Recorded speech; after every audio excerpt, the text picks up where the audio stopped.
Imagine this. You're sitting in a boardroom in the early 2000s. Every executive, every politician, and every high-powered lawyer has one thing in their hand. No, it's not an iPhone. It's not a Samsung. It's the unmistakable little black device with a full keyboard, the BlackBerry. If you had one, you weren't just carrying a phone. You were carrying status, power, and prestige. BlackBerry was more than a gadget. It was the symbol of professionalism. Presidents used it, Fortune 500 CEOs swore by it, and Wall Street traders couldn't survive a day without it.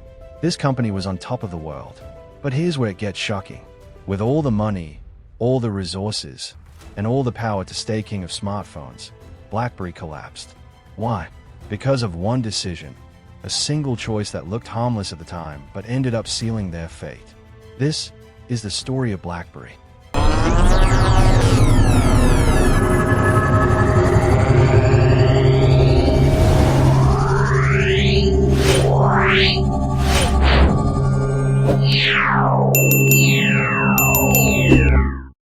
In the early 2000s, BlackBerry was the smartphone.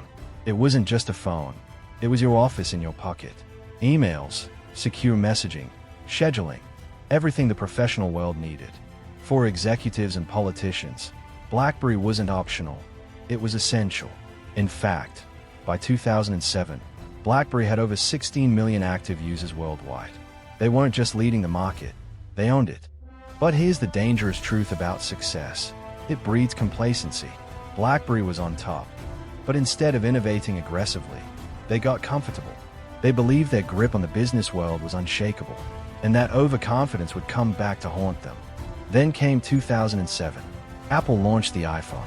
At first glance, it looked like just another competitor, but in reality, it was something far bigger. The iPhone wasn't just a phone. It was a complete reimagining of what mobile technology could be. A sleek touchscreen, a real internet browser, and eventually, an app ecosystem that would change everything. Instead of adapting, BlackBerry made a fatal mistake. They dismissed consumer demand. They thought smartphones should only be about business, not entertainment. But the iPhone, designed with a larger screen and user-friendly design, spoke to everyone, not just corporate elites. Apple didn't just make a business tool. They made a lifestyle. Even wise, BlackBerry's leadership refused to see the threat. Mike Lazaridis, the company's co-founder and CEO, famously mocked the iPhone, calling it an entertainment device. He believed BlackBerry was untouchable because it was a business tool. That arrogance blinded them to reality.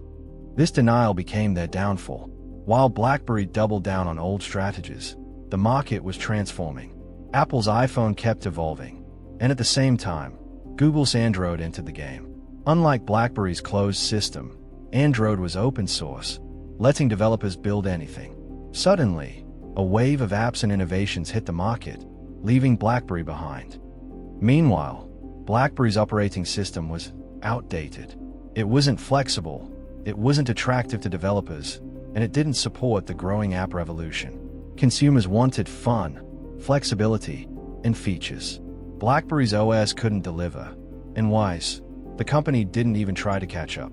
BlackBerry stuck with its corporate-first identity, and that was the nail in the coffin.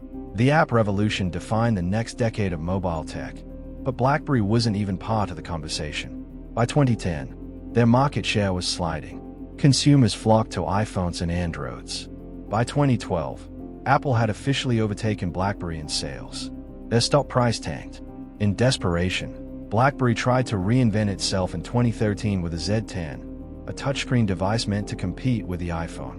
But the truth was simple. The world had already moved on. Too late. The Z10 was a decent phone, but consumers didn't care. By then, Apple and Android dominated every aspect of mobile life, from entertainment to banking, social media, and beyond. BlackBerry had missed the wave. They went from being the symbol of success to being a relic of the past. By 2016, BlackBerry gave up on making phones altogether. By 2018, they reinvented themselves as a software and cybersecurity company. They still exist today, but not as the giant they once were. The mighty king of smartphones, the story of BlackBerry isn't just about a phone company. It's about a universal truth in business. No matter how powerful you are, if you stop adapting, you lose. Success can blind you. Comfort can kill you. And arrogance can destroy even the biggest giants. So the next time you think your position is unshakable, remember the BlackBerry, a company that once ruled the world, but lost it all because they ignored change.